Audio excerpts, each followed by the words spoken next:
भारत देश में निवास करने वाले सम्मानीय नागरिकगण, साथ ही भारत के वे नागरिक जो विदेशों में निवास करते हैं, आप दोनों को 75वें स्वतंत्रता दिवस की बहुत बहुत अग्रिम शुभकामनाएं। 75 वर्ष की स्वतंत्रता पर हमें उपलब्धियों का गुणगान करना है। हमारी आने वाली पीढ़ी को हमें बताना है कि भारत देश ने किस प्रकार से संघर्ष किया है और क्या उसकी उपलब्धि की यात्रा है, ताकि वे उस उपलब्धि में और अपना प्रयत्न जोड़कर इस भारत देश को विश्व गुरु बनाने में पीछे नहीं रहे। यदि हम शिक्षा की बात करते हैं तो शिक्षा के क्षेत्र में स्वतंत्रता के पश्चात बहुत आमूलचूल परिवर्तन हुआ है, अनेक उपलब्धियां हासिल हुई है। आज भारत का दूरस्थ ग्रामीण अंचल, जहां पर बालक बालिकाओं को शिक्षा की व्यवस्थाएं उपलब्ध हो चुकी है, अब उन्हें अपने गांव से ज्यादा दूर पढ़ने के लिए नहीं जाना पड़ता है।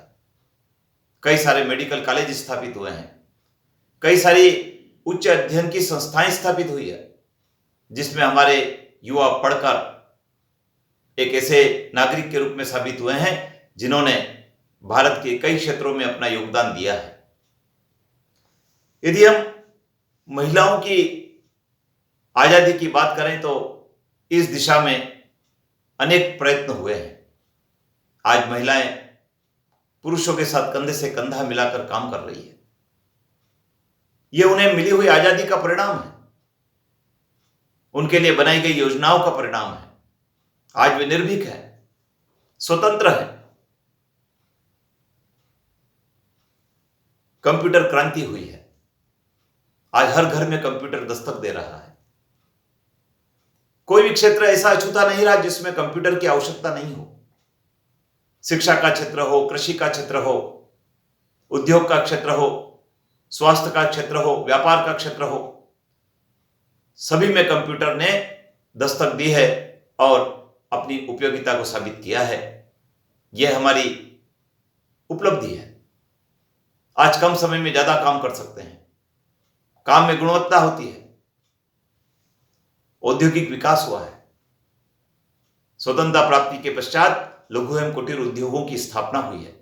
गांव गांव में लघु एवं कुटीर उद्योग स्थापित हुए हैं, जिससे वहां के लोगों को रोजगार मिला है।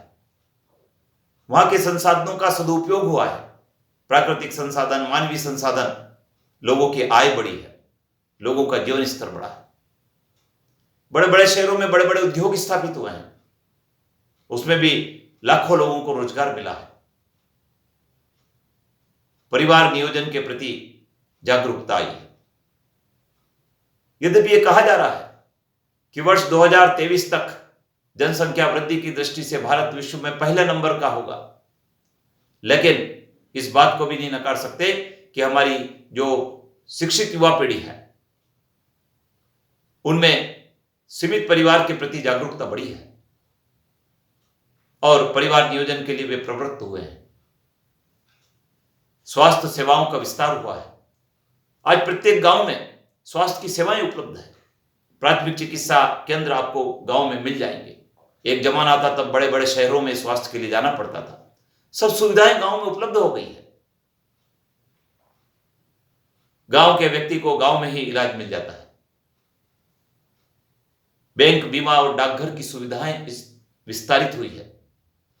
हर गांव में, छोटे से छोटे गांव में डाकघर के माध्यम से लेन देन हो जाता है, बैंकों के माध्यम से लेन देन हो जाता है। कहीं इधर उधर नागरिकों को जाना नहीं पड़ता, लोन की सुविधाएं मिल जाती है। साख समितियां स्थापित हुई है। कृषि विकास के लिए लोन मिल जाता है, शिक्षा के लिए लोन मिल जाता है। परिवहन एवं यातायात के साधनों का तीव्र गति से विकास हुआ है। आज हम देखते हैं कि कोई भी गांव ऐसा अछूता नहीं रहा जो शहर से, पक्की सड़क से जुड़ा नहीं हो। हर गांव में बड़ी संख्या में यातायात के साधन उपलब्ध हैं। कृषक को अपनी कृषि उपज को मंडी तक ले जाने में कोई कठिनाई नहीं है। एक स्थान से दूसरे स्थान तक यात्रा करने में कोई परेशानी नहीं है। विचार अभिव्यक्ति की स्वतंत्रता मिली है। आज मीडिया को, प्रेस को पूरी स्वतंत्रता है अपने विचारों को व्यक्त करने की।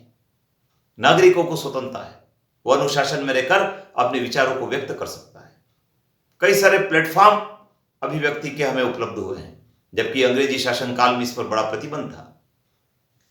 पंचायती राज की सफलता एक बहुत बड़ी उपलब्धि है।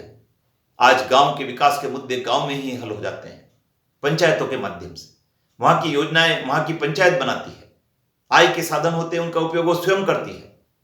यह एक बहुत बड़ा क्रांतिकारी परिवर्तन है आजादी के बाद। महिलाओं को नेतृत्व करने का अवसर है।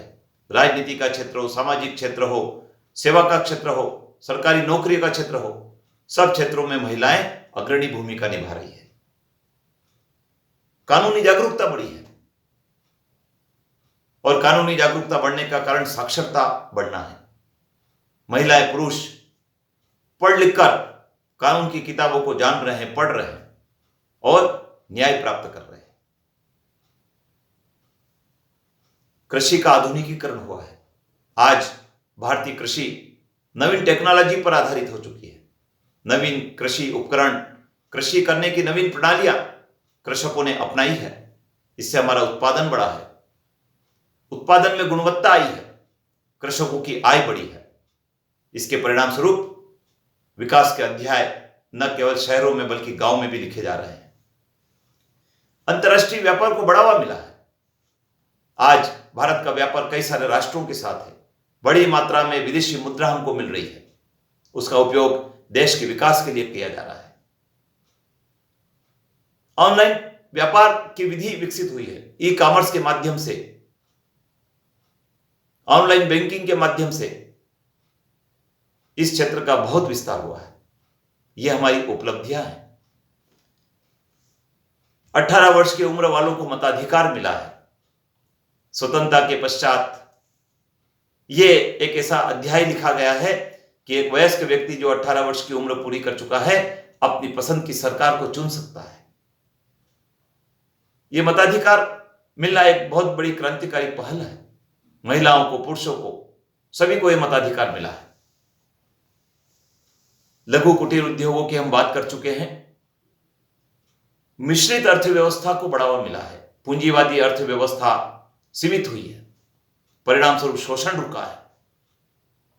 मिश्रित अर्थव्यवस्था में जो विकास के अध्याय लिखे जाते हैं वो पूंजीवादी अर्थव्यवस्था से कई गुना ज्यादा होते हैं।